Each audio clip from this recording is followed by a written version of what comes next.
तो दोस्तों आज के इस वीडियो में हम डिस्कस करने वाले हैं कंपार्टमेंटल एग्जाम जो 2024 में हुआ है। इसमें जितना भी ऑब्जेक्टिव है टोटल 100 ऑब्जेक्टिव होगा। सभी ऑब्जेक्टिव को एक एक करके हम डिस्कस करेंगे और सभी का आज सिर्फ हम आंसर देखेंगे, ए बी सी डी कौन होगा। पूरा डिटेल सॉल्यूशन बाद में कराया जाएगा। अभी फिलहाल आप ऑप्शन मिला लीजिए कि आप कितना सही करके आए हैं एग्जाम में। तो चलिए वीडियो को शुरू करते हैं। आप बस वीडियो को शुरू से एंड तक देखते रहिए। पूरा वीडियो देखने के बाद आपका ये देखिए, सबसे पहले ओवरऑल हम क्वेश्चन एक बार दिखा देते हैं। अपने पास जो क्वेश्चन है आप यहाँ पर देख सकते हैं कि क्वेश्चन का सेट डी है। तो सेट डी अगर आपका होगा तो सही है, नहीं तो आप मिलाते चलिए क्वेश्चन को। मेरे पास सेट डी है, तो चलिए इसी को डिस्कस करते हैं। देखिए, सबसे पहले एक इंपॉर्टेंट बात हम आपको बताना चाहते हैं, ध्यान से सुनिएगा। इसमें तो टोटल पहले 100 ऑब्जेक्टिव है जिसमें कि 50 को हमको बनाना है, लेकिन टोटल 100 का 100 ऑब्जेक्टिव अभी हम डिस्कस करने वाले हैं। तो घबराइए नहीं, एक एक क्वेश्चन आपको अच्छा से समझ में आ जाएगा। देखिएगा, अब नीचे आते हैं, एक चीज़ और बताना चाहते हैं। देखिएगा, सबसे पहले ऑब्जेक्टिव अभी तो आसान आसान ही आपको लग रहा होगा। आप लोग कमेंट करके बताइएगा कि कितना आप लोग बना के आए हैं और साथ साथ में मिलाते चलिएगा और बताइएगा कमेंट करके जल्दी से। अब देखिए नीचे आते हैं और नीचे 5 नंबर वाला क्वेश्चन में थोड़ा सा खेला किया गया है। हर बार क्या होता है, ये 2 नंबर वाला क्वेश्चन आ गया, ठीक है। इसमें भी कुछ भारी क्वेश्चन नहीं है, हर साल जैसा क्वेश्चन पूछा जाता है वैसा ही क्वेश्चन पूछा गया है। अब देखिए 5 नंबर वाला क्वेश्चन यहाँ से शुरू हो चुका है। 5 नंबर में 31 से शुरू होता है। ध्यान से देखिए सभी क्वेश्चन को हम काहे बोल रहे हैं। अभी तक में ये जो 34 नंबर आप क्वेश्चन देख रहे हैं, 34 नंबर क्वेश्चन, इसको आप लोग ध्यान से देखिए।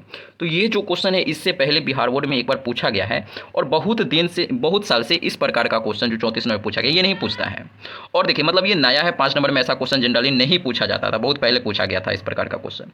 अब आप इसमें देखिए तो कुछ आपको मिसिंग दिख रहा होगा कि इसमें 5 नंबर में जो ग्राफ आता था हर पेपर में, अभी तक जितना भी बिहार बोर्ड का क्वेश्चन आप उठा के देखिए सभी में सबसे लास्ट जो क्वेश्चन होता था एक 5 नंबर में ग्राफ आता था। क्या आता था? ग्राफ। लेकिन इस पेपर में क्या है, ग्राफ नहीं दिया है। तो इस बात को ध्यान रखिएगा कि अगर आप 2025 में एग्जाम देने वाले हैं तो ग्राफ हो सकता है आपके एग्जाम में 5 नंबर में नहीं पूछा जाएगा, तो डरना नहीं है, इस बात को ध्यान रखना है। अब आइए हम ऑब्जेक्टिव जितना भी है सबको डिस्कस करते हैं। देखिए अभी हम सिर्फ आंसर का बात करेंगे। मेरे पास कौन सा सेट है? सेट डी है। तो चलिए क्वेश्चन नंबर 1 का देखिए, ये तो सबसे आसान क्वेश्चन है, मॉडुलस निकालना। तो आप लोग जानते होंगे कि हम इसका मैग्नीट्यूड कैसे निकालते हैं। अंडर रूट के अंदर सब का स्क्वायर करेंगे, 5 का स्क्वायर 25, 4 का स्क्वायर करेंगे तो 16, फिर 9। तो टोटल जब आप करेंगे तो अंडर रूट के अंदर 50, और जब आप इसका वर्गमूल निकालेंगे मतलब कि अंडर रूट निकालेंगे तो इसका आंसर जो आएगा आपका बी, यानी कि ये जो टिक किया हुआ है बच्चा, ये बिल्कुल सही टिक किया हुआ है, यही इसका सही आंसर हो जाएगा। और इस प्रकार का क्वेश्चन हर साल पूछा जाता है। अगर आप 2025 में एग्जाम देंगे तो इसको डायरेक्टली ध्यान रखिएगा, इस प्रकार के क्वेश्चन ध्यान से सीख लीजिए, आता ही आता है। अब 2 नंबर क्वेश्चन का बात करते हैं। तो अगर आप इसको सॉल्व करेंगे, आई में आई से गुना करेंगे इसका कोफिशिएंट में, जैसे आई के बगल में 1 है, यहाँ भी 1 है, तो 1 में 1 से गुना करेंगे तो 1, अब प्लस, फिर यहाँ पर जे के बगल में 1 है, यहाँ जे के बगल में 2 है, तो 1 में 2 से गुना करेंगे तो यहाँ पर 2, प्लस, फिर 3 में 1 से गुना करेंगे, के का यहाँ पर 3 है, यहाँ के बगल में 1 है, तो 3 में 1 से गुना करेंगे 3, और 3 2 5 1 6, तो बसंती इसका सही आंसर हो जाएगा। अब हम यहाँ पर बना बना के नहीं बताएंगे, डायरेक्ट हम आंसर यहाँ पर बताने वाले हैं। आप लोग मिलाइएगा, बनाने में बहुत ज़्यादा टाइम लग जाएगा, तो नेक्स्ट जो वीडियो आएगा उसको हम पहले से कॉपी पर सोल्यूशन लिख लेंगे, फिर आपको अच्छे तरीके से समझा दिया जाएगा। अभी आप लोग सिर्फ आंसर मिलाइएगा, ठीक है ना। अब देखिए 3 नंबर क्वेश्चन का क्या आंसर होगा। तो 3 को जब आप बनाएंगे तो इसका सी आंसर होगा। ये बच्चा जो बनाया वो गलत बनाया, ठीक है। अब 4 को सेम प्रकार से अगर आप सॉल्व करते हैं तो 4 का 0 इसका सही आंसर हो जाता है। तो 4 का क्या हो गया? दिव्या, यानी डी इसका सही आंसर हो जाएगा। वो तो आसान क्वेश्चन था। अब 5 नंबर देखिए, तो 5 नंबर में क्या है, इसमें थोड़ा सा कॉन्सेप्ट हम जान लेते हैं। देखिएगा, ये रो, ये कॉलम, दूसरा कॉलम और तीसरा कॉलम, दूसरा कॉलम और तीसरा कॉलम को जब आप जोड़ेंगे तो आपको पता चलेगा कि पहला कॉलम आ रहा है। तो जब कभी किसी 2 रो या 2 कॉलम को जोड़ने पर तीसरा आ जाता है तो हमेशा इसका आंसर 0 होता है। इस बात को आपको ध्यान रखना है। सेम प्रकार जब आप यहाँ करेंगे तो देखिए ये और ये 1 1 2, 3 1 4 और 4 2 6, इसको जोड़ने पर ये आ गया। हाँ सर, इसका मतलब ये हुआ कि इसका आंसर डायरेक्टली हम 0 बोल सकते हैं। आप चाहें तो इसको जैसे एक्सपेंड करके करते हैं वैसे भी कीजिएगा, फिर भी आपका सेम ही आंसर आएगा, 0 ही आएगा। तो घबराइए नहीं, ऐसे डायरेक्टली आपको ध्यान रखना है कि जब 2 को जोड़ के तीसरा आएगा तो डायरेक्टली इसका आंसर 0 हो जाता है। अब 7 नंबर देखिए, तो 7 नंबर में आपको पता होगा कि रो को हम कॉलम से गुना करते हैं। तो 7 का जब आप रो को कॉलम से गुना करेंगे तो सी इसका सही आंसर आ जाएगा। अब देखिए 8 नंबर क्वेश्चन जो है काफ़ी बहुत अच्छा क्वेश्चन है, काफ़ी अच्छा क्वेश्चन है। ये आइडेंटिटी मैट्रिक्स होता है। जिन लोगों को आइडेंटिटी मैट्रिक्स पता होगा वो अच्छे से जानते होंगे। आइडेंटिटी मैट्रिक्स के बारे में जब हम क्लास ले रहे थे मैट्रिक्स का, वहाँ पर भी आपको बताया गया था कि आइडेंटिटी मैट्रिक्स जो होता है उसको एक समझना है। तो आइडेंटिटी मैट्रिक्स में आइडेंटिटी मैट्रिक्स का गुना होगा, तो आई गुने आई गुने आई 3 बार, तो आइडेंटिटी मैट्रिक्स के पावर 3 हो गया, आइडेंटिटी मैट्रिक्स के होल पावर 3, तो इसका आंसर आई ही आएगा, यानी कि आई का मतलब आइडेंटिटी मैट्रिक्स ही, तो ऑप्शन सी इसका सही आंसर हो जाएगा। अब 9 नंबर क्वेश्चन को देखिए, ये तो बहुत फेमस हो गया भाई, बहुत क्वेश्चन आ रहा है इस प्रकार का 2/2 का डिटरमिनेंट ओपन करने वाला। तो इसको जब आप सॉल्व करेंगे तो 9 का सी इसका सही आंसर हो जाएगा। अब हम अगला क्वेश्चन देखते हैं। तो अगला क्वेश्चन आप देखेंगे, ये भी बहुत प्यारा क्वेश्चन है, खूबसूरत है। बताइए इसको हम कैसे सॉल्व करेंगे। यहाँ पर हम सॉल्व करना नहीं सिखा रहे हैं, ध्यान रखिएगा डायरेक्ट कि ये आइडेंटिटी मैट्रिक्स है, आइडेंटिटी मैट्रिक्स में किसी से गुना होगा बउआ तो यही इसका आंसर होगा। तो आप चेक करेंगे तो ऑप्शन बी यानी कि 10 का सही आंसर बी हो जाएगा। अब 11 देखिए, इसमें क्या है, जब आप सबको अंदर गुना करेंगे तो ये भी 0 हो जाएगा, ये भी 0 हो जाएगा, तो टोटल इसका जो आंसर होगा फाइनल आंसर ऑप्शन सी यानी कि 0 इसका सही आंसर हो जाएगा। अभी बनाना नहीं सीखना, चलिए अब 12 नंबर का आंसर देखते हैं। 12 का क्या होना चाहिए, जल्दी से आप लोग पहले सोचिए। तो यहाँ पर 12 में क्या है कि देखिए ध्यान से, यहाँ पर 2 log x का डिफ्रेंसिएशन करना है। तो कैसे करेंगे बताइए, दो कांस्टेंट है तो दो को हम बाहर निकाल देंगे, log x का डिफ्रेंसिएशन होता है 1/x। तो यहाँ पर जो आपका फाइनल आंसर हो जाएगा बउआ वो ऑप्शन सी इसका चंपा सही आंसर हो जाएगा। अब इस क्वेश्चन को देखिए 13 नंबर क्वेश्चन को। तो 13 नंबर क्वेश्चन में लिमिट देख के लोग डर जाता है, तो लिमिट देख के डरना नहीं, इसका सिंपल फार्मूला होता है x के पावर, ये जो है ना इसका फार्मूला होता है n इंटू a के पावर n-1। ये क्या है, इसमें x नहीं है मतलब कांस्टेंट, कांस्टेंट का डिफ्रेंसिएशन बउआ क्या होता है 0 होता है। तो 13 का सी इसका सही आंसर हो जाएगा। अब हम बात करते हैं सर 14 का कैसे करेंगे। तो 14 का जो सही आंसर होगा बउआ ये बी होगा। कैसे, एक्स स्क्वायर का डिफ्रेंसिएशन करेंगे तो 2x आएगा, अब फिर 2x का फिर से डिफ्रेंसिएशन करना है, क्या है कि d2y/dx² डबल डिफ्रेंसिएशन पूछ रहा है। अब 15 देखिए, तो 15 का जो सही आंसर होगा ये सी होगा, ये आपको डायरेक्टली याद रखना होता है, ये फॉर्मूला है 3D में आप पढ़े होंगे, ठीक है ना। 16 का भी सही आंसर 16 का क्या होगा, 16 का ही सी ही होगा, 16 का सी। और अगर हम 17 का बात करते हैं, ये कैसे निकालते हैं, इसका तरीका होता है निकालने का, अगर आप जानते होंगे तो आपको पता होगा, और नहीं तो डायरेक्ट आप आंसर मिलाइए। 17 में पूछ रहा है इसका अभिलंब का दिक अनुपात, मतलब डायरेक्शन रेशियो किसका, नॉर्मल का। तो इसका जो ABC XYZ का जो बगल में होता है वही होता है, यानी ABC यानी चंपा इसका सही आंसर हो जाएगा क्वेश्चन नंबर 17 का। अब हम बात करते हैं क्वेश्चन नंबर 18। तो क्वेश्चन नंबर 18 में क्या बोल रहा है, मध्य बिंदु निकालिए, मिड पॉइंट, इंग्लिश में क्या कहते हैं मिड पॉइंट। तो मिड पॉइंट हम लोग कैसे निकालते हैं, आपको तरीका पता होगा कि x वाला को x के साथ जोड़ते हैं, बटा 2 करते हैं, जैसे 2 + 8 अब बटा 2, तो 8 × 2 = 10 अब बटा 2 5। तो जब आप इसी प्रकार से तीनों पॉइंट के लिए सॉल्व करेंगे तो आपका आंसर क्या आएगा, ऑप्शन बी आपका सही आंसर आ जाएगा। इसका पूरा डिटेल में सॉल्यूशन हम नेक्स्ट वीडियो लाएंगे, अगर आप लोग कमेंट करके बता दें तो 18 का जो होगा आपका 20 सही आंसर हो जाएगा। अगर हम 19 क्वेश्चन का बात करते हैं, क्वेश्चन नंबर 19, तो ये जो क्वेश्चन आप देख रहे हैं हम आपको बताए भी थे कि इस प्रकार का जो क्वेश्चन होगा एग्जाम में पक्का से आता ही है। तो अब समझिए, इसको डायरेक्टली हम अभी बना नहीं रहे हैं, इसका डायरेक्टली आंसर जो होगा बी अभी 16 इसका सही आंसर हो जाएगा। अब देखिए 20 नंबर क्वेश्चन को। तो 20 नंबर क्वेश्चन हम लोग कैसे बनाएंगे, ये 20 क्या है, उद्देश्य फलन कौन है ये बोल रहा है पहचानने के लिए। तो आपको पता होगा कि उद्देश्य फलन जो होता है, जो जेड का वैल्यू रहता है उसी को हम लोग उद्देश्य फलन कहते हैं। तो ये क्या करना है, डायरेक्टली इसको याद रखना है, ठीक है। अब देखिए दोस्तों क्वेश्चन नंबर 21। तो क्वेश्चन नंबर 21 आपको ये क्या है, कोई बड़ा क्वेश्चन नहीं है, ये डायरेक्टली फार्मूला है कि PE का फार्मूला पूछ रहा है क्या होगा। तो डायरेक्टली याद रखना है कि NE/NS होता है। कुछ लोग इसमें बी टिक करेंगे, तो बी इसका सही आंसर नहीं है, इसको ध्यान रखना है। इसका सही आंसर क्या हो जाएगा, सी इसका सही आंसर हो जाएगा। दोस्तों 22 नंबर क्वेश्चन के बारे में हम लोग डिस्कस कर रहे थे। 22 नंबर क्वेश्चन क्या है कि प्रोबेबिलिटी का वैल्यू जो है 0 से 1 के बीच में होता है, ये क्वेश्चन में दिया हुआ है। अब P5 का मतलब होता है कि कुछ नहीं है, ये खाली है। P5 का मतलब कोई भी अंदर नहीं है। तो आपको ध्यान रखना है कि P5 है ना, तो इसका डायरेक्टली जो आंसर होगा ये 0 होगा, ठीक है। अब हम बात करते हैं 23 नंबर क्वेश्चन का। तो 23 में आप लोग फॉर्मूला पढ़े होंगे कि A यूनियन B का क्या होता है, probability A plus probability B minus probability A intersection B। तो यहाँ पर योग परिमेय देख के, यानी एडिशन थ्योरम देख के कुछ लोग को पता नहीं चल रहा होगा कि इसका क्या आंसर होगा, लेकिन आप फॉर्मूला पढ़े होंगे A यूनियन B का, तो नाम से नहीं जानते होंगे लेकिन फॉर्मूला आप लोगों को पता होगा। अब देखिए इस क्वेश्चन को, 24 नंबर क्वेश्चन। तो यहाँ पर बोल रहा है म्यूचुअली एक्सक्लूसिव इवेंट। तो ध्यान रखिएगा, म्यूचुअली एक्सक्लूसिव इवेंट, इसको परस्पर अपवर्ती हिंदी में बोलते हैं। तो इसमें डायरेक्टली याद रखना है कि PA इंटरसेक्शन B का वैल्यू क्या होता है, लड्डू 0, यानी ऑप्शन बी बसंती इसका सही आंसर हो जाएगा। अब देखिए 25 नंबर क्वेश्चन को ये बच्चा खुद बनाया है, जो भी क्वेश्चन जिसका भी है। तो 25 नंबर क्वेश्चन क्या है, इसमें निकालना है PA/B। तो जब आप इसको बनाएंगे, इसका सिंपल फॉर्मूला होता है, फॉर्मूला लगा के बनाएंगे तो ऑप्शन डी 1/2 ही इसका सही आंसर हो जाएगा। अब हम बात करते हैं 26 नंबर क्वेश्चन को।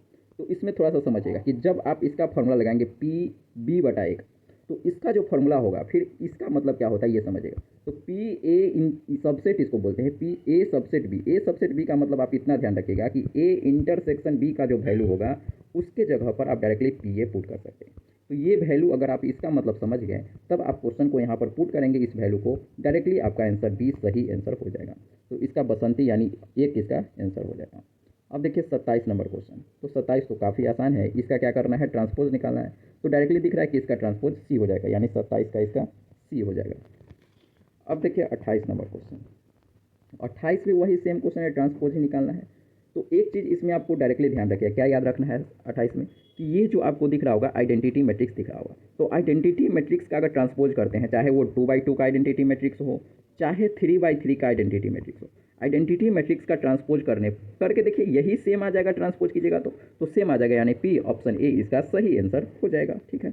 अब देखिए 29 नंबर क्वेश्चन।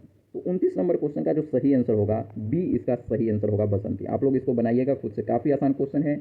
आई में आई डैश जोड़ना है, और जब आप इसको जोड़ेंगे आई में आई डैश तो 2 0 0 2 आएगा, और फिर इसमें से आप 2 कॉमन लेंगे तो 2i बच जाएगा। यही इसका कॉन्सेप्ट। और क्या इसमें कुछ है, क्या ऑब्जेक्टिव में कुछ रहता नहीं है। अब देखिए इस क्वेश्चन को, इसमें भी कुछ नहीं, इस प्रकार का क्वेश्चन तो आगे भी सॉल्व किए हैं। डायरेक्टली इसका आंसर सी हो जाएगा, 30 का सी। आप लोग बना भी लिए होंगे, ये तो आसान है। अगर हम ये भी क्वेश्चन देखिए 31 नंबर। 31 को आप डायरेक्टली ओपन करके बना सकते हैं। जब आप इसको बनाएंगे तो ऑप्शन सी आपका सही आंसर हो जाएगा। या आप इसको देख लीजिए, ये दोनों को देखिए, कॉलम 1 कॉलम 2, जब आप दोनों को जोड़ेंगे तो आपको कॉलम 3 मिल जाएगा। जब भी ऐसा होगा तो डायरेक्टली इसका आंसर 0 आप टिक कर सकते हैं। ठीक है। अब 32 का देखिए। तो 32 का आप सिंपली रो को कॉलम से गुना कीजिएगा तो ऑप्शन सी इसका सही आंसर हो जाएगा। इसमें कुछ भी दिमाग नहीं लगाना है, डायरेक्टली इसका आंसर क्या हो जाएगा, ऑप्शन सी हो जाएगा। देख लीजिए ऑप्शन सी इसका सही आंसर, जो भी बच्चा लगाया है सही लगाया है।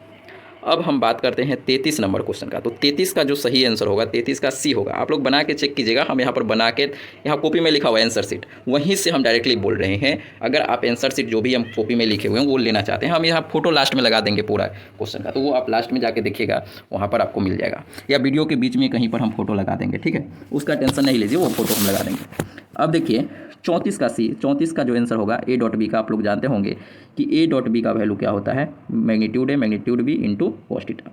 तो 34 का सी इसका सही आंसर हो जाएगा। अब देखिए 35 में क्या पूछ रहा है, 2 पॉइंट दिया है और 2 पॉइंट के बीच का हमको क्या निकालना है, दूरी निकालना है। तो जब आप इसका दूरी निकालेंगे, ये सिंपल फार्मूला है, तो आपका बी सही आंसर हो जाएगा। जिन लोगों का बी है उनका सही आंसर होगा। अब 36 नंबर देखिए। तो 36 नंबर में बोल रहा है कि एक्स एक्सिस का क्या, एक्स एक्सिस का दिक को दिया, मतलब एक्स एक्सिस का डायरेक्शन कोसाइन क्या होगा। तो इसमें कुछ दिमाग नहीं लगाना है, डायरेक्टली इसको याद रखना होता है। अब हम बात करते हैं, देखिए 38 नंबर क्वेश्चन, 38 है 37 नंबर। तो 37 का क्या आंसर होगा। 37 में देखिए, पहले क्वेश्चन एक बार समझिए।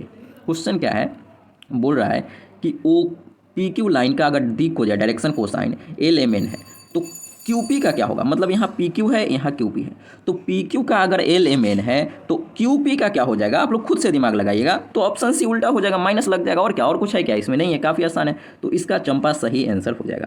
38 में देखिए, 38 में भी कुछ नहीं है। ए डॉट बी का वैल्यू क्या होता है, बी डॉट ए, हम इसको उल्टा करके लिख सकते हैं डॉट प्रोडक्ट में। हाँ सर।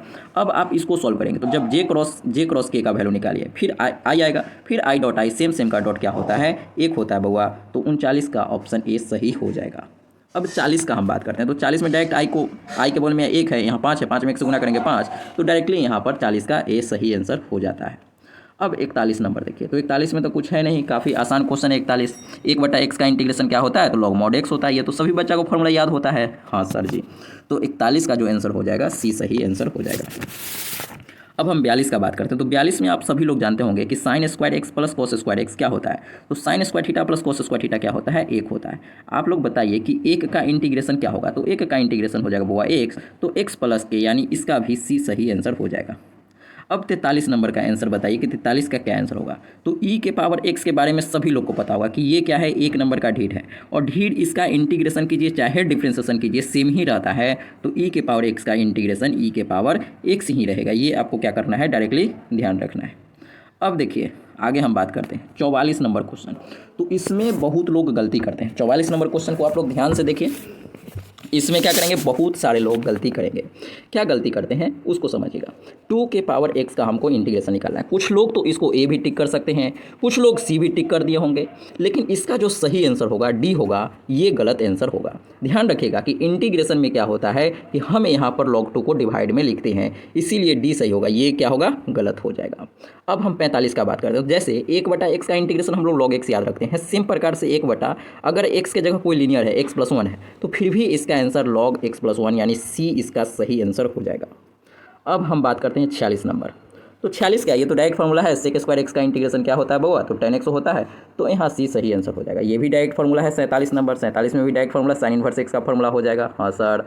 48 बताइए, ये भी तो फार्मूला है। 48 में कुछ दिमाग लगाना है क्या? नहीं सर, ये डायरेक्ट फार्मूला है। किसका फार्मूला, ये किसका इंटीग्रेशन होता है, तो तुरंत दिमाग में आएगा सर जी tan इनवर्स x का होता है, तो 48 का क्या हो जाएगा, ए सही आंसर हो जाएगा 48 का।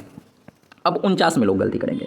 तो साइन एक्स का जो इंटीग्रेशन होता है, ध्यान से समझिएगा, साइन एक्स का जो इंटीग्रेशन होता है सभी लोग को पता है माइनस कॉस एक्स होता है, लेकिन इसके आगे एक और माइनस लगा हुआ है, तो यहाँ माइनस माइनस क्या होगा, प्लस, तो प्लस कॉस एक्स इसका आंसर होगा, यानी कि बी इसका सही आंसर होगा। डायरेक्ट कुछ लोग कॉस एक्स यानी टिक करके आ गए होंगे ऑप्शन ए, तो वहाँ पर वो गलती हो गया, ऑप्शन ए बी सही आंसर हो जाएगा। छोटा छोटा बस चीज़ रहता है, अगर याद रहेगा तो जल्दी से आपका क्वेश्चन बन जाएगा। 50 में कुछ नहीं है, ये सही आंसर क्या होगा इसका, यहाँ पर देखिए ये जो बच्चा टिक किया है ये गलत टिक कर दिया। इंटीग्रेशन में क्या होता है, कॉस का इंटीग्रेशन sin 2x तो होता है, लेकिन जो x के बगल में होता है उससे डिवाइड करते हैं, तो ऑप्शन सी चंपा इसका सही आंसर होगा। अब देखिए 51 नंबर क्वेश्चन, 51 का जो होगा ए इसका सही आंसर होगा, सी काहे नहीं होगा, काहे कि इसका डायरेक्टली हम इंटीग्रेशन करेंगे तो x का इंटीग्रेशन x²/2, यहाँ माइनस होना चाहिए ना, तो प्लस दे दिया, इसीलिए ये गलत हो गया। तो आप इसको बनाएंगे 51 का ए सही आंसर आ जाएगा। अब हम देखते हैं 52 नंबर।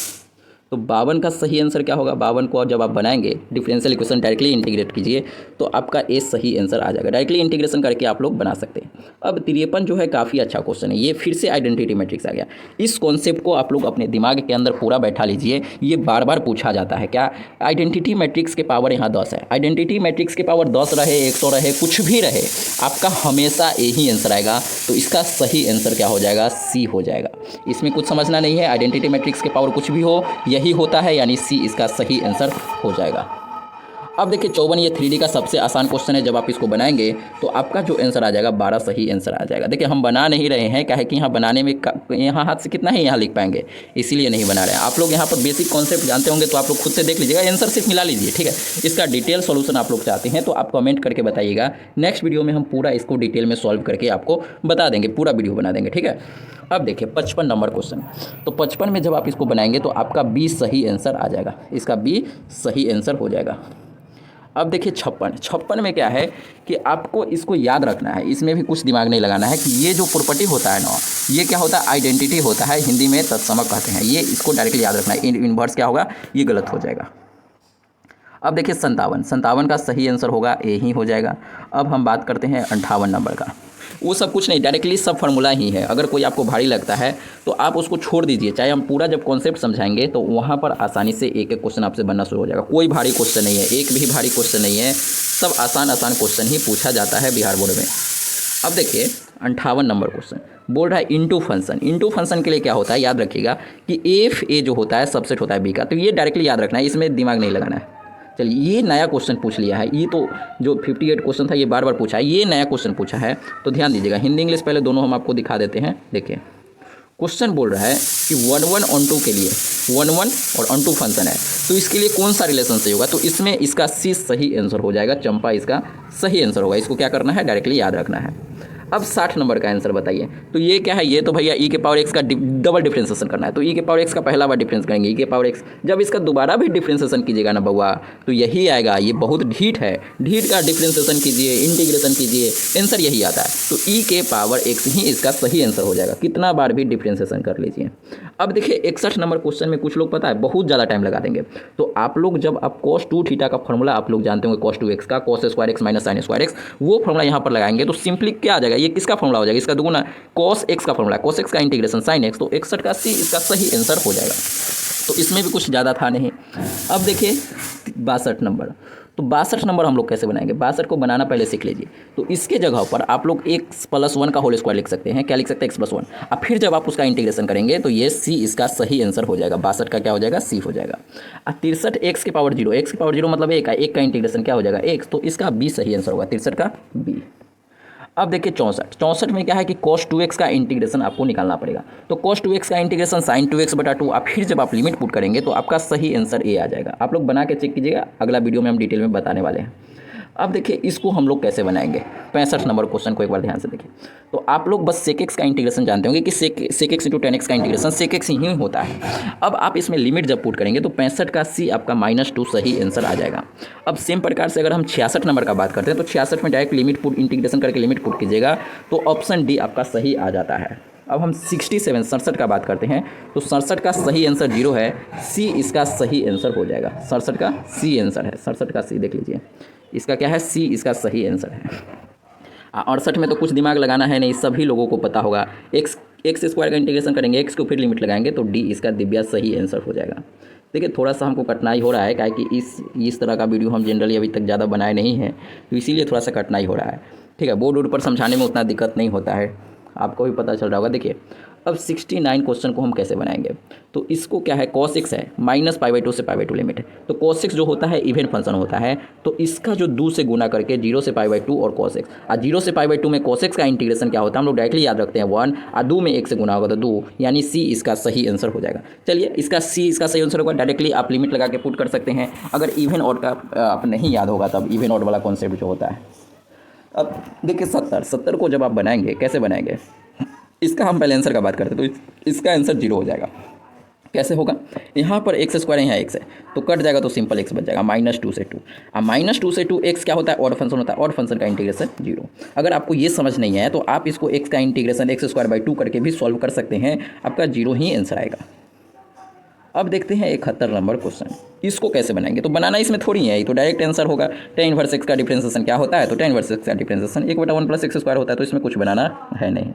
अगर हम 72 का बात करते हैं तो इसमें आपको cos इन्वर्स का वैल्यू आप निकालना जानते होंगे कि हम इसको कैसे लिखेंगे, पाई - cos इन्वर्स 1/2। अब हमको इसका वैल्यू निकालना कोई बड़ी बात नहीं है। जब आप इस पूरे को सॉल्व करेंगे तो 72 का आपका c 2π/3 सही आंसर आ जाएगा।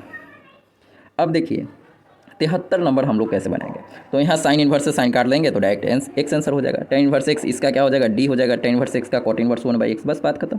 तो डायरेक्ट फार्मूला ही है। अब 75 का देखिए, तो इसका आंसर का हम बात करते हैं, तो इसका आंसर सी कैसे, tan inverse x + cot inverse x क्या होता है, π/2, और sin π/2 का वैल्यू 1 हो जाएगा। हम बात करते हैं 76 नंबर क्वेश्चन का, तो 76 का जो आंसर हो जाएगा आपका बी हो जाएगा। आप यहाँ डायरेक्टली ध्यान लगाइए, tan inverse x + cot inverse क्या होता है, इसका वैल्यू π/2 होता है, अब पहले से 1/2 है, तो tan π/4, tan 45 का वैल्यू 1 हो जाएगा। तो ऑप्शन बी इसका सही आंसर हो जाएगा। अगर आप 77 का बात करते हैं तो 77 का सही आंसर सी हो जाएगा। आप लोग चेक कीजिए, अभी आंसर मिलाइए, बस 77 का सी हो जाएगा। अगर हम 78 का बात करते हैं तो इसमें से पाई डायरेक्टली बाहर निकल जाता है, तो डी सही आंसर हो जाएगा। सेम का डॉट क्या होता है बउआ, तो 1 होता है, तो 79 का 79 का क्या हो जाएगा, ए हो जाएगा। सेम का डॉट 1 होता है। अब देखिए I क्रॉस J निकालेंगे तो आपका सही आंसर जो होगा के होगा, यानी इसका ए सही आंसर हो जाएगा, 80 का ए। अब 81 का हम बात करते हैं, तो 81 नंबर समझिएगा, इसमें थोड़ा गलती करेंगे। log x का इंटीग्रेशन तो सब बच्चा को आता है 1/x, और log 2 जो होता है कांस्टेंट होता है, कांस्टेंट का डिफरेंशिएशन 0, तो इसीलिए इसका आंसर जो होगा बउआ ई बी ही होगा, 1/x ही होगा। क्या है, log 2 कांस्टेंट। कुछ लोगों को कांस्टेंट पहचानना ही नहीं आता है, तो आप मेरा अगर डिफरेंशिएशन का वीडियो देखे होंगे तो आपको पता होगा। ये फॉर्मूला होता है इंटीग्रेशन का, तो इसका सही आंसर बी होगा। डी देख लीजिए, ऐसा ही दिखता है, ये धोखा दे देगा, डी नहीं है, बी ही इसका सही आंसर है। डी हमेशा धोखेबाज ही दिखेगा आपको, ठीक है ना। एक तरह का दो लोग दिखता है ना, देखिए ऐसा ही दिख रहा है, लेकिन यहाँ ऊपर x है, यहाँ पर नीचे x है, तो x ऊपर वाला सही आंसर होता है। फॉर्मूला ये होता है, ध्यान रखिएगा। इसका जो सही आंसर होगा e⁻x × sin x होगा। ये कैसे होगा अभी बाद में बात करेंगे, अभी आंसर का बात करते हैं। 84 को आप बाई पार्ट से सॉल्व करेंगे तो direct x log x - x होता है। log x का इंटीग्रेशन हम लोग डायरेक्टली याद भी रखते हैं। अब 85 नंबर क्वेश्चन देखिए, तो इसमें ए परपेंडिकुलर बी दिया हुआ है और a.b का वैल्यू पूछता है। तो a.b क्या होता है, 0 होता है, परपेंडिकुलर होता है, तो हाँ सर ठीक है। तो 85 का क्या हो गया, बी सही आंसर। अब 86 का बात करते हैं तो अलग अलग है, के डॉट जे है तो अलग अलग का डॉट क्या होता है, 0 होता है, तो बउआ 86 का क्या हो जाएगा, बी हो जाएगा सर। कॉस एक्स 1/cos को क्या ऐसे नहीं लिख सकते हैं सेक एक्स, सेक एक्स का इंटीग्रेशन होता है log mod sec x plus tan x। देखिए ये जो फॉर्मूला है ना इंटीग्रेशन ऑफ सेक एक्स, कुछ लोग इसको इग्नोर कर देते हैं, याद नहीं रखते, तो आप लोग इसको भूलिएगा नहीं, ध्यान रखिएगा। देखिए पूछ लिया गया है ना, हर साल ऐसा ही पूछता है। अब 88 नंबर देखिए, तो इसमें क्या इसका आंसर जो होगा डी होगा, ये नहीं होगा, ये नहीं होगा, ये नहीं होगा, ये धोखा दे देता है कई बार, 10 में नीचे होता है माइनस, यहाँ प्लस अगर दे देगा ना तो ये भी सही हो जाएगा। ध्यान रखिएगा ये इसका सही आंसर है, ये भी कुछ लोग टिक कर देंगे, कुछ लोग ये टिक कर देंगे, कुछ लोग ये, लेकिन सही आंसर जो होगा डी ही होगा। ध्यान से देख लीजिए डी में क्या अंतर है, ए और बी में, ए और डी में क्या अंतर है, ध्यान से समझ लीजिए। अब देखिए 89 नंबर, तो 89 का जो आंसर होगा डी होगा वो 1/2 होगा। ये π/2 का है, टिक किया, हमको खुद पता नहीं है भाई। अच्छा ये सोचा होगा कि tan inverse alpha plus cot inverse alpha π/2, और अंदर नहीं देखा भाई, ये π/2 साइन 90 का वैल्यू 1 है, 1 में 1/2 से गुना होता है 1/2 होगा ना। और 90 नंबर को आप आसानी से सॉल्व कर सकते हैं, तो 90 को आप सॉल्व करेंगे तो ऑप्शन सी। इस प्रकार का क्वेश्चन हमको लगता है अभी 6ठा 7वां 8वां क्वेश्चन होगा, बहुत बार इस प्रकार का क्वेश्चन पूछ लेगा। और सिर्फ इस पेपर का बात नहीं कर रहे हैं, हर पेपर में ऐसा क्वेश्चन पूछता है बाबू। अब हम बात करते हैं 91, तो 91 में भी कुछ नहीं है, डायरेक्टली इंटीग्रेशन है। इसका आंसर जो आएगा डी आएगा। कैसे आएगा, साइन एक्स का integration cos x, limit put कीजिए तो cos 2π का वैल्यू पुट कीजिएगा, फिर अच्छा हाँ फिर लिमिट सिर्फ पुट करना है और आपका आंसर आ जाएगा। तो ये कोई बड़ा बात नहीं है, आप आसानी से कर सकते हैं, ठीक है। अब देखिए 92 नंबर, तो x के पावर 4 ये तो सबको आता होगा, डी इसका दिव्या सही आंसर हो जाएगा, हाँ सर। अब 93 नंबर देखिए, तो इसमें कुछ लोग हमेशा गलती करते हैं। इसमें हम इसका कॉन्सेप्ट थोड़ा सा आपको बता देते हैं, क्या है कि ये ईजी है, देखिएगा तुरंत आप समझ जाएंगे। जब कभी ऐसा क्वेश्चन रहेगा, कैसा क्वेश्चन, ई के पावर में लॉग, ध्यान से समझ लीजिए, ई से लॉग क्या होता है, कट जाता है, तो यहाँ पर बउआ डिफ्रेंसिएशन के अंदर खाली बच जाएगा एक्स। एक्स का जो डिफ्रेंसिएशन होता है, आप लोग बताइए, एक्स का डिफ्रेंसिएशन का तो वो हट गया, आप लोग समझ गए होंगे। एक्स का डिफ्रेंसिएशन जो होगा 1 होगा, तो डी इसका सही आंसर हो जाएगा। अब आप लोग बताइए 94 का, 94 भी सेम ही है, जल्दी से बताइए। यहाँ पर ई से लॉग कट जाएगा तो एक्स स्क्वायर का डिफ्रेंसिएशन 2x, कोई बुराई वाली बात नहीं है सर, तो इसका बी सही आंसर हो जाएगा।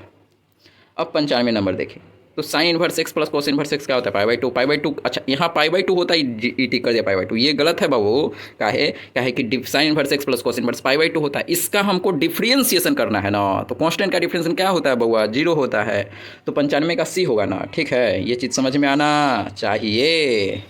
अब देखिए डिफ्रेंसिएशन का इस पेपर में बहुत आसान क्वेश्चन पूछा था, आप कर सकते हैं। देखिए 96 का, एक्स का डिफ्रेंसिएशन करेंगे, एक 1/x का डिफ्रेंसिएशन तो लोग को याद ही होता है -1/x, तो इसका भी डी सही आंसर हो जाएगा। अब 97 का बात करते हैं, तो इसको कैसे करेंगे, e के पावर एक्स का इंटीग्रेशन डिफ्रेंसिएशन e के पावर एक्स, और 2 के पावर एक्स का 2 के पावर एक्स log 2, तो सी इसका सही आंसर हो जाएगा। कुछ लोग इसमें क्या करेंगे ना, यहाँ पर कुछ लोग ये टिक कर सकते हैं, तो ध्यान रखिएगा ये गलत आंसर होगा। 2 के पावर एक्स का डिफ्रेंसिएशन को आप लोग ध्यान से समझिएगा, जब हम इसको पढ़ाते हैं तो बेसिक क्वेश्चन एकदम इतना करवाते हैं जिससे बच्चा का बेसिक अच्छा से क्लियर हो जाता है, तो आप लोग फंसेंगे नहीं। हमसे पढ़े होंगे तो ये सब बहुत ईजी लग रहा होगा आपको। अब देखिए x² का डिफ्रेंसिएशन 2x, और फिर 2x का डिफ्रेंसिएशन -2, 1 का डिफ्रेंसिएशन 0, तो यहाँ से अगर यहाँ माइनस नहीं है, यहाँ से जब 2 कॉमन लेंगे तो x - 1, यही इसका सी सही आंसर हो जाएगा। अब देखिए 99 नंबर क्वेश्चन, तो इसमें क्या करना है सर, ये जो दिख रहा है ना इतना बड़ा, इसका अलग डिफ्रेंसिएशन नहीं करने बैठ जाना, 3 sin x का अलग डिफ्रेंसिएशन माइनस नहीं भैया, ये जो है ना ये डायरेक्ट फार्मूला है sin 3x का। अब sin 3x का इंटीग्रेशन नहीं आता है करने, साइन का चेन रूल से साइन का इंटीग्रेशन cos, और फिर cos 3x, और फिर 3x का करेंगे तो 3, ऑप्शन डी इसका सही आंसर हो जाएगा। अब 100 नंबर का देखिए, ये फार्मूला हम पहले भी यूज किए थे, यहाँ पर आ जाएगा cos 8x, और cos 8x का इंटीग्रेशन कैसे करेंगे, पहले cos का करेंगे तो क्वेश्चन से शुरू आंसर में माइनस, तो इसका सी सही आंसर होगा, फिर 8x का करेंगे तो 8, तो चंपा इसका सही आंसर हो जाएगा। तो इस प्रकार से हम जितना भी क्वेश्चन डिस्कस किए हैं बाबू, ये सभी का सभी एकदम प्योर 100% सही आंसर है। आप लोग बताइए कमेंट करके आपका कितना ऑब्जेक्टिव सही हुआ। कुछ क्वेश्चन हो सकता है आपको डरावना लग रहा होगा, लेकिन डरने का कोई ज़रूरत नहीं है, क्या है कि हमको सभी क्वेश्चन तो नहीं सॉल्व करना होता है ना, गिन के 50 में ही क्वेश्चन हमको सॉल्व करना है, तो डरिए नहीं। अब 2 नंबर वाला क्वेश्चन देखिए, 1 नंबर जो क्वेश्चन है ये वेक्टर का काफ़ी ज़्यादा आसान क्वेश्चन है, इसको आप आसानी से डॉट प्रोडक्ट कीजिएगा तो ये आंसर होगा, ये काफ़ी आसान क्वेश्चन है। 2 नंबर जो इंटीग्रेशन का क्वेश्चन पूछा, ये डायरेक्ट फार्मूला है 1 + sin 2 थीटा का, वहाँ पर डायरेक्ट आप चाहे तो a + b का होल स्क्वायर पर भी खोल के डायरेक्टली बना सकते हैं। अब देखिए 3 नंबर क्वेश्चन, इसमें log x को टी मानिए, आसानी से बन जाएगा। इसमें ऑड इवन का कॉन्सेप्ट लगाइए तो 0 से 2 गुने 0 से 1, अब यहाँ x बच जाएगा, आसानी से आप इसका इंटीग्रेशन कर सकते हैं। इस प्रकार का क्वेश्चन ऑब्जेक्टिव में बिहार बोर्ड में पूछा जा चुका है पहले। अब देखिए 5 नंबर जो क्वेश्चन है ना, इसमें बच्चा फंस जाएगा। इसमें बच्चा क्या करेगा, फंस जाएगा। कैसे? डायरेक्टली इसको देख के बाई पार्ट लगा लेगा। ध्यान दीजिएगा बाबू, जब यहाँ पर किसी के अंदर जैसे कॉस के अंदर x² है, तो जब ऐसा क्वेश्चन दिखेगा तो सबसे पहले आप इसको टी मान के सॉल्व कीजिए। डायरेक्ट अगर आप इसमें बाई पार्ट लगाएंगे तो आप यहाँ पर इंटीग्रेशन नहीं कर पाएंगे। क्या है कि सेकंड फंक्शन आएगा cos x²। cos x² का इंटीग्रेशन पॉसिबल ही नहीं है भैया, कैसे कर लीजिएगा आप, नहीं कर पाएंगे। cos² x का होता है। यहाँ पर देखिए ध्यान से, इन दोनों में अंतर आपको पता होना चाहिए। किन दोनों में अंतर, एक मिनट देखिए हम बताते हैं। ओहो देखिएगा, cos स्क्वायर एक्स एक अलग चीज़ है, इसका इंटीग्रेशन तो निकल जाएगा। ये अलग चीज़ है बउआ cos x²। तो ध्यान दीजिएगा, यहाँ पर जब ऐसा क्वेश्चन आता है तो अंदर वाला को हम टी मान के पहले सॉल्व करते हैं, फिर आगे क्वेश्चन को देखा जाएगा।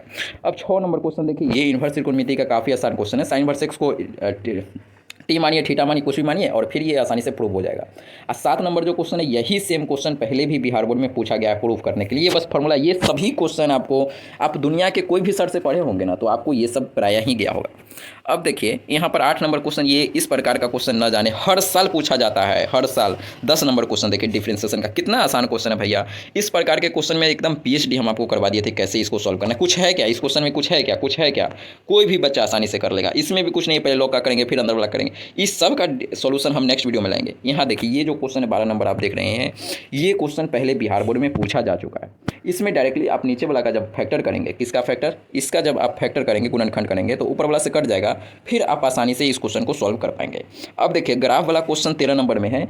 इस प्रकार के क्वेश्चन को हम कैसे सॉल्व करते हैं, आपको आसानी से सॉल्व करना सिखाते हैं। यही सेम क्वेश्चन हमको लगता है ऑब्जेक्टिव में भी था, डेटा भी चेंज नहीं किया है।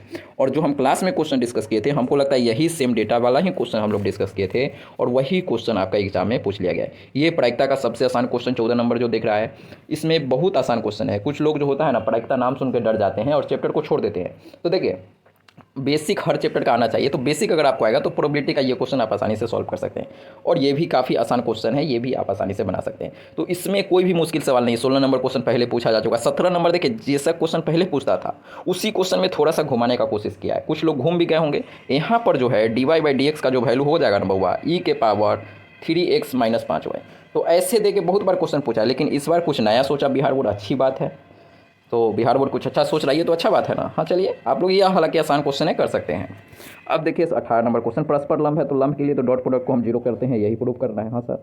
19 नंबर में आप डायरेक्टली ओपन कर सकते हैं डिटर्मिनेंट को। 20 नंबर देखिए कितना आसान क्वेश्चन है भाई, यही से आसान क्वेश्चन कोई होता है क्या मैट्रिक्स में, बताइए। 22 नंबर क्वेश्चन देखिए डिटर्मिनेंट का, बहुत आसान क्वेश्चन। 23 नंबर डिटर्मिनेंट, खाली डिटर्मिनेंट मैट्रिक्स, डिटर्मिनेंट का जो ये क्वेश्चन देख रहे हैं ना ओपन करने वाला, इस प्रकार का क्वेश्चन तो भैया हमको लगता है नहीं भी तो कम से कम 10 नंबर कैरी कर रहा होगा, सिर्फ डिटर्मिनेंट को ओपन करने वाला। ये बात हम आपको एग्जाम से पहले भी आप जाके देखिए, जितना भी वीडियो होगा सभी वीडियो में हम ये बात बार बार बोलते थे। 24 देखिए, ये काफ़ी आसान गुना दे दिया है। 25 में 1 + x² को टी मानेंगे, ऊपर वाला dt में बदल जाएगा, ये भी आसान क्वेश्चन है।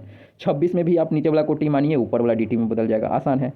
27 नंबर क्वेश्चन तो सब क्लास में कराया जाता होगा कि tan² x का इंटीग्रेशन कैसे करते हैं, sec² x - sec² theta - tan² theta = 1। ये वाला आइडेंटिटी लगा के हम यहाँ से tan² x का वैल्यू निकालते हैं और आसानी से इंटीग्रेशन कर देते हैं। अब ये भी आसान क्वेश्चन है। 1 और इंजेक्टिव हमको चेक करना है x³ का, तो इसको भी आप 1 चेक करने का क्या होता है, फॉर्मूला होता है f(x1) = f(x2)। इसमें पुट कीजिए, x1 का वैल्यू x2 के बराबर आ गया तो 1 हो गया। तो इसको भी आप आसानी से सॉल्व कर सकते हैं। 29 नंबर क्वेश्चन देखिए, इसको कैसे करेंगे, तो इसमें आप डायरेक्टली साइन इनवर्स एक्स को थीटा मान के आप सॉल्व कर सकते हैं। अच्छा, हमको कैसे पता चलता है थीटा मानना है, देखिए ये सब तो आपको क्लास में भी कराया होगा, और कई बार ये एक्सप्रेशन देख के पता चलता है, और नहीं तो आप डायरेक्टली समझिए कि इसको हम थीटा मान के सॉल्व कर लेते हैं। 30 नंबर क्वेश्चन आसान है, अगर आपको ये समझ नहीं आ रहा है तो आप इसको कॉस में बदल लीजिए। कॉस इनवर्स क्या हो जाएगा, √3/2 उल्टा हो जाता है कॉस में। अब इसको आसानी से सॉल्व कर लीजिए। तो जब भी आप, जो हम लोग को याद किसका होता है, साइन कॉस टेन का होता है, इसीलिए जब क्वेश्चन सेक में आएगा ना तो हम इसको कॉस में बनाने का कोशिश करेंगे। अब आसानी से 30 आप बना लीजिए। अब 31 नंबर क्वेश्चन हम कैसे बनाएंगे, तो 31 नंबर देखिए, cos inverse x plus cos inverse y. इसमें simple cos inverse x plus cos inverse y का आइडेंटिटी यूज करेंगे, जो फॉर्मूला हम लोग पढ़े थे। अब जेड को आप इधर भेज दीजिए पाई माइनस जेड। अब इसको आसानी से सॉल्व कीजिए, फॉर्मूला लगाइए, बन जाएगा।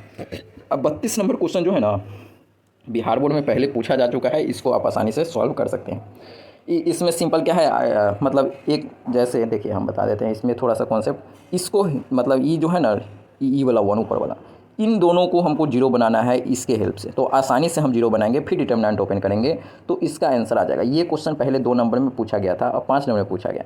33 नंबर आसान क्वेश्चन है, एक ही निकालेंगे और ये प्रूफ हो जाएगा। और 34 जो है इस बार नया क्वेश्चन पूछा है, तो इसको बनाने का एक अलग तरीका है जो कि अभी हम जनरली क्लास में ये नहीं बताते हैं, लेकिन इस बार आया है तो इस बार काफ़ी अच्छे से हम लोग सीखेंगे। और क्या, हालांकि 4 को ही बनाना होता है, तो 4 को तो आप आसानी से पहला बना लीजिए, 31, 32, 33 और देखिए तो 4 को तो 35, ये सब तो बच्चा का रटा हुआ रहता है, आसानी से बना सकते हैं सभी क्वेश्चन। देखिए 38 नंबर जो क्वेश्चन है 2021 में पहले पूछा जा चुका है, 37 नंबर क्वेश्चन है 2018 में पहले पूछा जा चुका है, 36 नंबर क्वेश्चन को देखिए तो ये linear differential equation in x है, ये पहले शायद ऐसा क्वेश्चन पूछा गया। लीनियर डिफरेंशियल इक्वेशन का तो हर साल पूछा जाता है, लेकिन इसमें थोड़ा सा घुमाने का कोशिश किया है। तो linear differential equation in x है, हमको डायरेक्टली देख के पता लगता है, कुछ लोगों को डायरेक्टली देख के पता नहीं लगता लीनियर डिफरेंशियल इक्वेशन एक्स है कि वाई है, हमको डायरेक्ट पता लग गया। कैसे कैसे हम पता करते हैं सर? देखिए इस पूरे इक्वेशन में देखेंगे तो एक्स का जो वैल्यू है ना, एक्स एक के को है, तो इसी से हमको पता चलेगा कि linear differential equation in x ये बनने वाला है। तो काफ़ी आसान क्वेश्चन था इस पूरे का। 4 को अगर बनाने के लिए हमको बोला जाए तो हमको सबसे आसान क्वेश्चन रहेगा 36, 35 और 33 नंबर, 32, 31 सब तो आसानी है। सिर्फ आपको 34 नंबर में आपको नहीं पढ़ाए थे तो ये नहीं बनने वाला होगा, और बाकी सब प्रतिबिंब निकालने का फॉर्मूला हम बताए थे, और इसको अगर फॉर्मूला याद नहीं है तब कैसे बनाते ये भी आपको बताए थे। ये सब क्वेश्चन जो है क्वेश्चन बैंक का ही क्वेश्चन है। तो हम पूरा क्वेश्चन डिस्कस कर लिए। अब आप लोग कमेंट करके बताइए कि आपका कितना सही आंसर हुआ, और ये कंपार्टमेंटल एग्जाम आप लोग का कैसा गया ओवरऑल, ये भी आप लोग कमेंट करके बताइएगा। तो चलिए दोस्तों, मिलते हैं नेक्स्ट वीडियो में। वीडियो को लाइक जरूर से कर दीजिए। जय हिंद, जय भारत, वंदे मातरम।